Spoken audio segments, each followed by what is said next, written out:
go. I have to click on a bunch of things because I kind of forget. But I think I go to here, and then devices. I clicked on this. Then I did online device because I've connected it to our internet.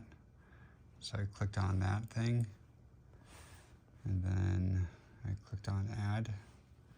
Then I clicked on username. And I'm going to type in matt.gerch@gmail.com. Then I type in a password.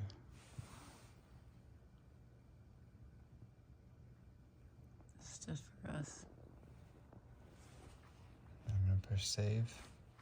So I've added a new network. I also enabled PT Cloud and did all that stuff, which I think is part of it. Then I came back to here. Instead of clicking on Gerch's home, I have a new IP domain. I'm going to click on that. I'm going to say start live view. What?